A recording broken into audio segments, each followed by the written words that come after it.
of the Republic of Kenya to talk to all of us. Kindly, Your Excellency, can you be up standing, please? Makofi. Thank you very much. Please be seated. The Cabinet Secretary, Minister of Education, the Honorable Ezekiel Machogu, the representative of the Cabinet Secretary for Interior, Principal Secretary present, the Chairman of NEC, the Chief Executive Officer NEC, officers involved in the administration of the 2022 National Examination, the NEC staff, ladies and gentlemen, good afternoon. First and foremost, I want to register my apology for keeping you waiting. I know I was supposed to be here around 1 p.m. It is not my habit or that of the new administration to keep people waiting.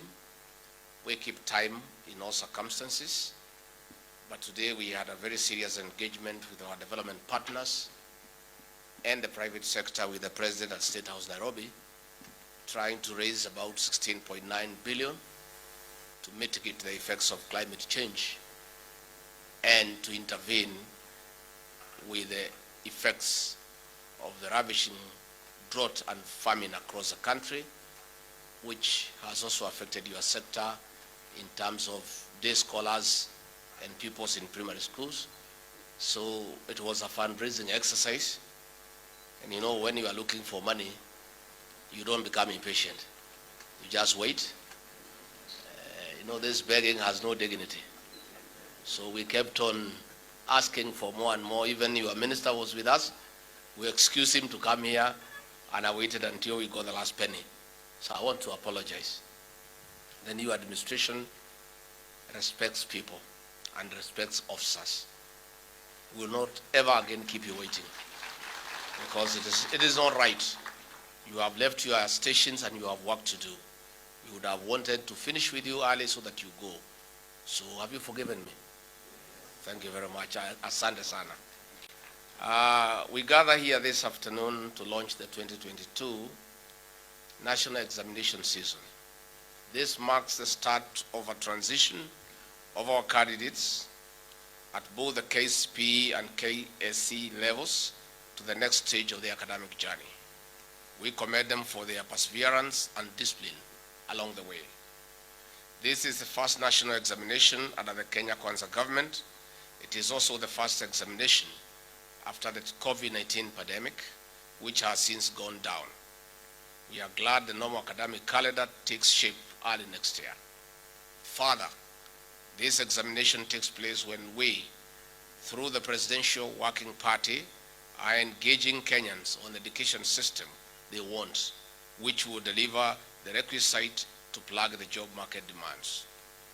The clamor for reforms was triggered by the competence-based curriculum CBC, which currently has enrolled over 8 million children from pre-primary to grade 6. I would like to appeal to parents, guardians, and stakeholders to continue giving their views to support the reform of our educational system. Ladies and gentlemen, Kenya is among the top 10 countries in Africa with the highest internet connectivity. In addition, close to 30 million Kenyans are on broadband. We have also rolled out 5G internet speed. This is a deliberate government effort to open new horizons for the youth in employment creation and alleviation of poverty. This will also enhance traditional economies to perform better in the new world of work. We are also seized of the fact that learning activities were interrupted by several insecurity challenges, especially in the North Rift and other areas prone to cattle rusting and criminal activities. President William Ruto has firmly committed to take every measure to end this criminality. We have mooted a multi-agency short-term plan to ensuring that schools in the hotspots are not interrupted. We will also go an extra mile for every child in those areas to sit their exams as planned. Ladies and gentlemen, officers, we know that the ongoing drought has affected schools, especially day scholars who constitute around 70% of our secondary schools. In addition to the food distribution, in arid and semi-arid areas, measures are being put in place to ensure students do not miss exams due to hunger. Invited guests, ladies and gentlemen, since 2017, the government has been implementing a 100% transition from primary to secondary school. This aims at providing basic education to all. That is why we have activated more TVET institutions across the country to complement universities and middle-level colleges. Parents and guardians, our girls and boys are adversely affected by the issue of the triple threat: teenage pregnancy, new HIV/AIDS infections, and gender-based violence. This is closely followed by early and child marriages. Our boys and girls, ladies and gentlemen, deserve better. We must let them realize their full potential. Let our boys and girls remain in school. There is no motherhood in childhood, and this must be taken seriously by all actors. Ladies and gentlemen, while we are banking on quality education to transform our country, some criminal elements have in the past infiltrated systems with the aim of leaking examinations. We want an equal playing ground for every child to score what they deserve and join their preferred secondary schools and tertiary institutions competitively. We urge vigilance and responsibility. Culprits, I must tell you, will be dealt with firmly and decisively. In conclusion, I call upon parents and all Kenyans of goodwill to assist us in making this examination season peaceful for the candidates. On behalf of His Excellency President William Ruto and my own behalf and the government of Kenya, I wish all candidates a fruitful examination seasons, and we look forward to celebrating you once the results are released. Asanteni sana na Mungu awabariki. If I may just add one or two things, I want first and foremost to commend all of you for your commitment and patriotism in supporting our children. Managing exams is a hectic exercise. Indeed, it is a calling. I don't think anybody can pay you for the sacrifice. So on behalf of government, we want to thank all our education officers, all our officers from the National Government Administration, the supervisors, the invigilators, and all those who in one way or another play a role to make sure that the examinations are carried out in a peaceful and seamless manner. Your efforts, the education officers, in conjunction with officers of the National Government Administration and our security agencies, have been very successful in the past. I have no doubt in my mind that this year will be no exception. I want to really thank you on behalf of the President, the Kenya government, and the people of Kenya for your patriotism, sacrifice, and commitment in support of our examinations.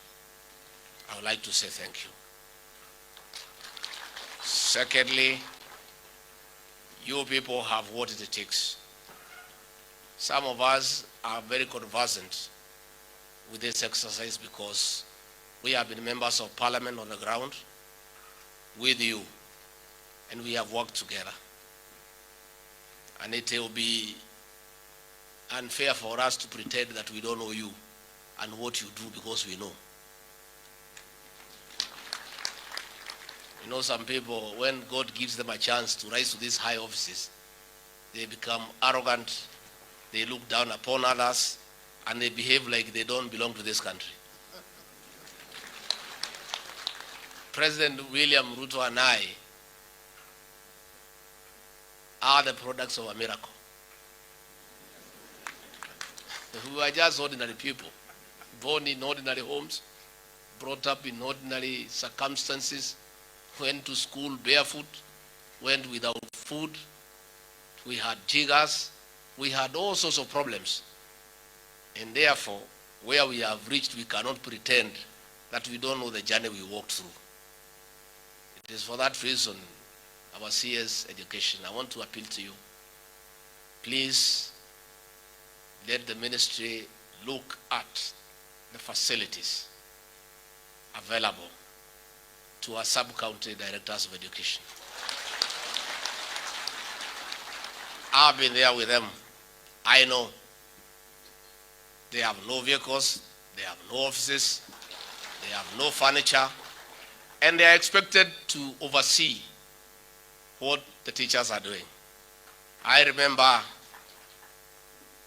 in Madeira constituency, where I was a member of parliament, I had a very ambitious program of transforming all the primary schools into a world-class environment. We renovated all the classrooms, we put tiles, we made it a beautiful place. And then the sub-county director of education, I hope nobody has transferred her from there, of Madeira East, Mrs. Mbai. Is she still here? Or you people have removed her after I left Madeira? Is Mrs. Mbai here? She came to see me and asked me, Mheshimiwa, how do I supervise the teachers? Their offices are so beautiful and modern compared to mine. So when they come to see me, they look down upon me because they live in a better environment. I have seen the agony that our directors, the sub-county directors of education go through. Waziri, we need to back them with the facilities for them to be able to have meaningful supervision and provide leadership to the rest of the actors in that particular sub-county. So let us facilitate officers of government, and these officers, I can tell you, they work very hard, and they are very patriotic and concerned about education. I have worked with many of them, and I can tell you, if there is one ministry where officers are committed and patriotic and willing to serve, are officers in the Ministry of Education. So I'll be asking your CS where he needs my support on that, President, will assist him so that we can make your environment better. Our officers of the National Government Administration, you know I'm one of you. There's only a uniform I don't have. But you know where my heart is. I was feeling so bad when you are being misused to do negative things and politics, because that is not your work. You know, I was very unhappy when officers of the National Government Administration were harassing teachers in Kirinyaga County because the teachers are refusing to get involved in politics. The officers of the National Government Administration are the best that this country has. But only if they are deployed positively and appropriately for the benefit of the people. The previous administration used them negatively to go and campaign for Azimio, to intimidate teachers, to harass everybody, and that is not their work. The work you are going to do in this examination season, that is your work and is a good job. The work you do to maintain peace is the right thing. The work you do to make sure there are no boundary disputes, that is good thing. Ahead, we want to ask you to help us in matters of agriculture. We want to map this country. We want to know the agricultural sector. How many acres of coffee do we have? How many acres of tea, rice, sugar, pyrethrum, so that we can be able to look for inputs and fertilizer to assist our farmers. And officers of National Government Administration, the assistant chiefs and the chiefs, they know everybody. They will be able within 2 weeks to tell us the entire acreage and the maize, which farmer has how many acres. So that when we plan to assist farmers with fertilizer. We do it spot on because we have the necessary data. And that is an activity that we are going to work with the officers of the National Government Administration. So I want to assure you, the Gao family, in this government, you have an advocate that you don't pay 24/7. And I'll push your agenda. I also know our assistant county commissioners have no dignity because they travel by matatu. They live behind shops in a single room that has no toilet facility. And yet they are expected to have authority over the people. If you get an assistant county commissioner in a matatu and the tout is pushing him asonga and to pay quickly, and then the same fellow goes and finds him in office, he's trying to tell him what to do, he cannot listen. So we must also dignify our officers in the National Government Administration by getting them offices, getting them good residence, and making sure they have vehicles and they have fuel so that they are able to perform. So the deputy county commissioners, the assistant county commissioners, please align yourself quickly with the new government. Quickly. And the new government wants you to serve the people. We don't want you to harass anybody. We don't want you to use thorax. We want you to engage Kenyans and talk to them. That is why when Kenyans started crying about CBC, when CBC was brought, nobody talked to the people of Kenya to ask them what they want. The teachers have been complaining. Parents have been complaining. Pupils have been complaining. And the president decided his government is a government that listens. Why don't we create an opportunity and listen to the people of Kenya? That is why the members of that working party are going around listening to you. We ask teachers, education officers, parents, please avail yourself and give your views. And don't fear anybody. Even if the views look like the anti-government, this new government wants to listen to everything. The previous government had something called praise and worship, where you get leaders just to praise you. Oh, you are so good, oh, we love you, we are happy, and they know it's lies. We have dismantled that choir called praise and worship. If you want praise and worship, you go to your church on Sunday. That is where praise and worship is. Between Monday and Saturday, please, people of Kenya, tell Dr. William Ruto the truth, however bitter it is, so that he can make informed decisions. If you think we are getting it wrong, please tell us, Mr. President, Mr. Deputy President, you are out of order. This is the right thing to do. And we shall take it positively. So please, let everybody go and give your views. And I want to assure you on behalf of the President, the recommendations that will come, we will not even change a comma or a full stop. None of us will change. The views of the people of Kenya will be respected. So let all the stakeholders give your views on the way you want our education system to look like. On matters university, on matter TVET, on matter CBC, on matter of ECDs, on matters to do with the primary schools, secondary school, tell us exactly what you want. Tell us exactly what you want. And you people of the media, tafadhali, muachane na sisi. Our minister here went to explain the challenges we are having in terms of funding university education and the way we need to bring everybody on board, including development partners, to assist us to fund the university education. He gave views of areas we need to continue supporting. Then you people went and said that the new CS education has said that the government is not going to support university education. And you know it's not true. You know, please, let's be objective and help us to build this country. Don't create confusion where there is none. Be fair.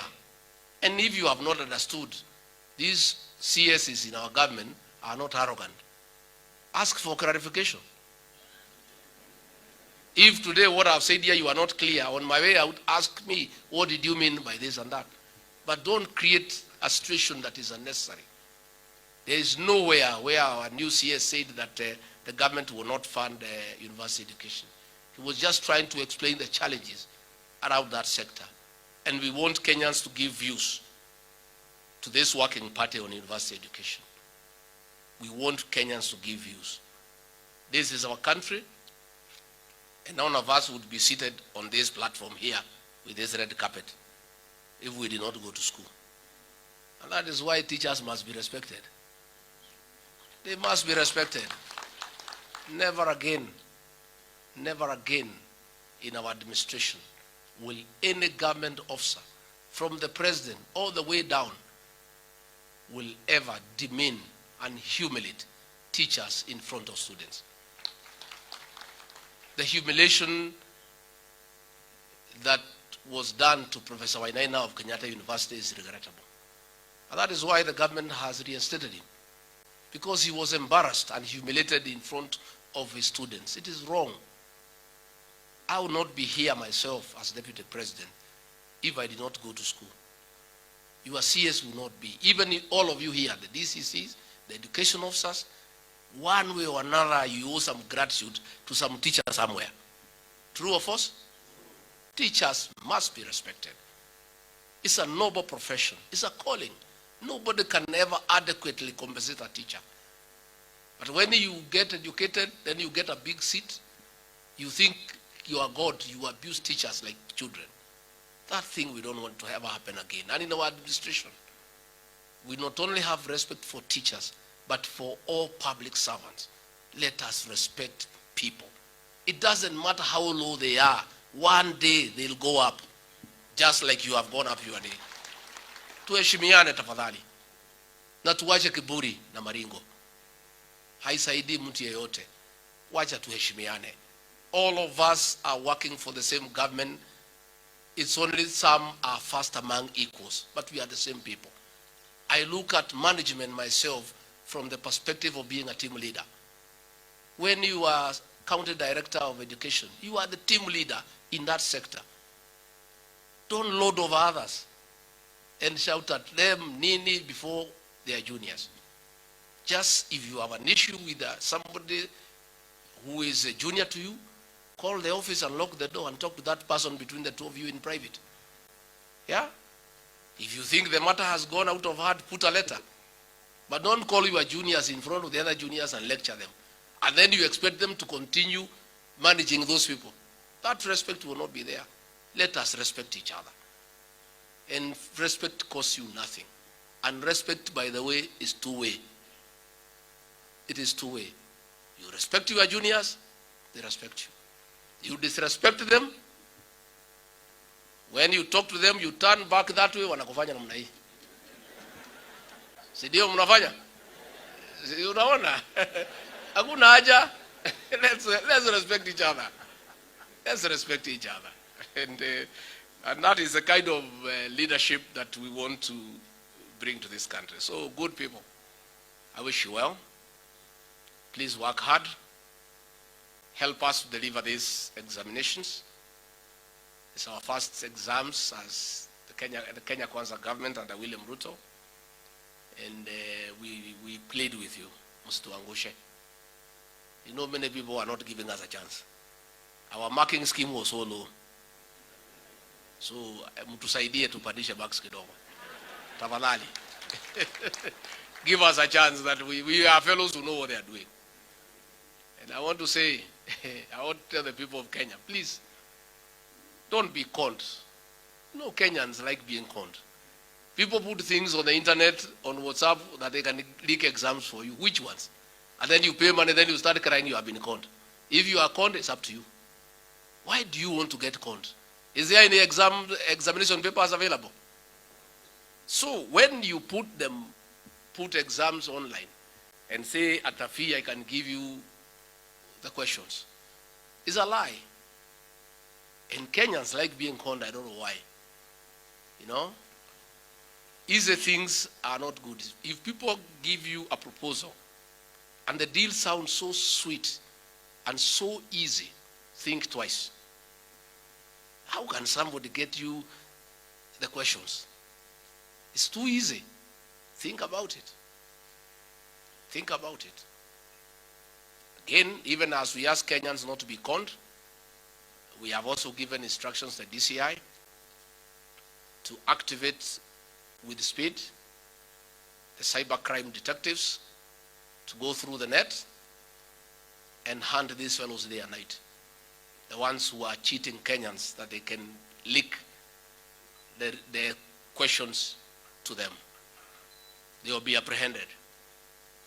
And we have told the DCI, look for all these characters.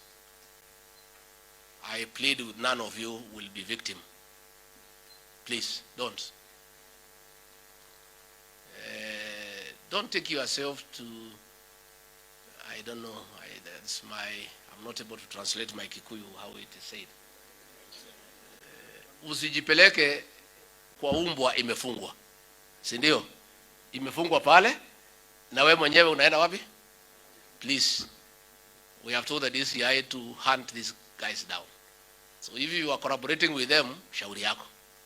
Ukikamatwa usiseme sikukwambia. Don't try to collaborate with these crooks who are trying to say they can leak exams and con people. And don't make an attempt to try to leak what has been entrusted to you, because we'll catch up with you. It's not necessary. Si ukule hii mshahara yako ile kidogo umezoea. Si hiyo ndio yako? Ile kidogo umezoea hiyo ni mzuri. If you think it's not enough, work a little bit harder, then you get promoted, you get a little bit more. It is an easier way. I think it is easier to work hard and get promoted than try to leak exams so that you make some money. Because you are likely to end up in the wrong place. So please let no officer here and across the country, our teachers, all the invigilators, all the supervisors, please, we plead with you not to get corrupted by criminals, to join them in trying to circumvent a good process of administering our exams by trying to leak, because the law will catch up with you and it is not necessary. There is dignity in earning money in a good way. There is dignity of sweat. There is dignity of labor. It is very fulfilling to get you a salary of 50,000 shillings that you have earned for 30 days. It's very fulfilling. Let us all be satisfied with our salary. Let's be satisfied. And if you are not satisfied with the salary, there is nothing wrong with you investing in that salary in farming so that you can make a little bit more. There is no harm in saving in your circle and taking a loan and starting something that can give you some income. That's the only way. Finally, I want to urge you and the people of Kenya, let's pay taxes. I know when we came in, we told KRA not to be very hard on people and to have a positive and friendly tax regime. And some Kenyans are using that to say now they cannot pay tax. I want to say no. Umpatie Kaisari yake. What belongs to Caesar goes to who? Let all Kenyans pay tax. We need money to do all these things we are doing with you. We need money to pay your salaries. We need money to print the exams. We need money to fuel the vehicles used by our security officers. We need money to build roads. We need money to build classrooms. We want to ask every Kenyan to pay their taxes on time and not to try to use our magnanimity that people should not be harassed to evade paying tax. We want everybody to pay tax because we need it for our recurrent and development expenditure. So kwa hayo mengi mimi natakia nyinyi mema. Tutakuja huko kuona vile mnaendelea. I think waziri atatupangia. We come and open the containers early in the morning. And I've heard you saying that Deputy President has never come here. That's what you said. I want to absolve my boss from blame. William Ruto was willing to come. Lakini si alikatazwa kazi. Yeah, let's be fair. I don't think President William Ruto, Deputy President then, he's a very hard-working man. He wanted to be here. He wanted to be everywhere. Lakini akaambiwa akae kando. Sasa angefanya nini? So as we are ready for work, We will be with you everywhere. Tutafuatana na nyinyi kila pahali. Hizo container mkifungua tutakuwa hapo. It's only we cannot be allowed to come and do invigilation. Kama tungekubaliwa tungekuwa hapo. Mimi na president, we are looking for work. Unajua tulinyimwa kazi miaka 5. Can you imagine? When you are somebody who is hard working and then you are stopped from working, you can even get sick. That is why simunaona vile tunangangana. We are ready to work. We were ready even then. We were stopped from working. And because we could give a contribution, this country almost ground to a halt. The economy is down, everything is not working. And I said during the inauguration, and people said I'm mischievous, I should not speak the truth before visitors. I will speak the truth when visitors are around and when they are not around. Because the truth will not change. It will remain what? The truth. So please, don't say that you have never found a deputy president. I want to absolve my boss. He was denied an opportunity to be with you. Now that he is president, he'll be with you all the time. And for me, he has not only allowed me to work, he has given me 9 functions. I come to office at 6, I leave at 11 p.m. every day. I have 9 functions. I'm a very busy man. And I thank the president for allowing me to work. So I must compensate for the 5 years we lost. Even him, for the 5 years he did not work, he must work double so that we cover the 5 years. So as you say that the deputy president never came, you are the rider. He never came because he was not allowed to.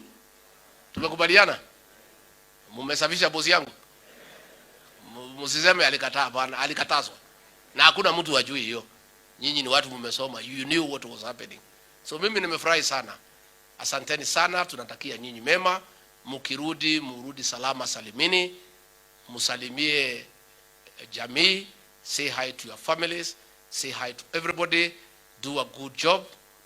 And we wish you a Merry Christmas and a Happy New Year. Thank you.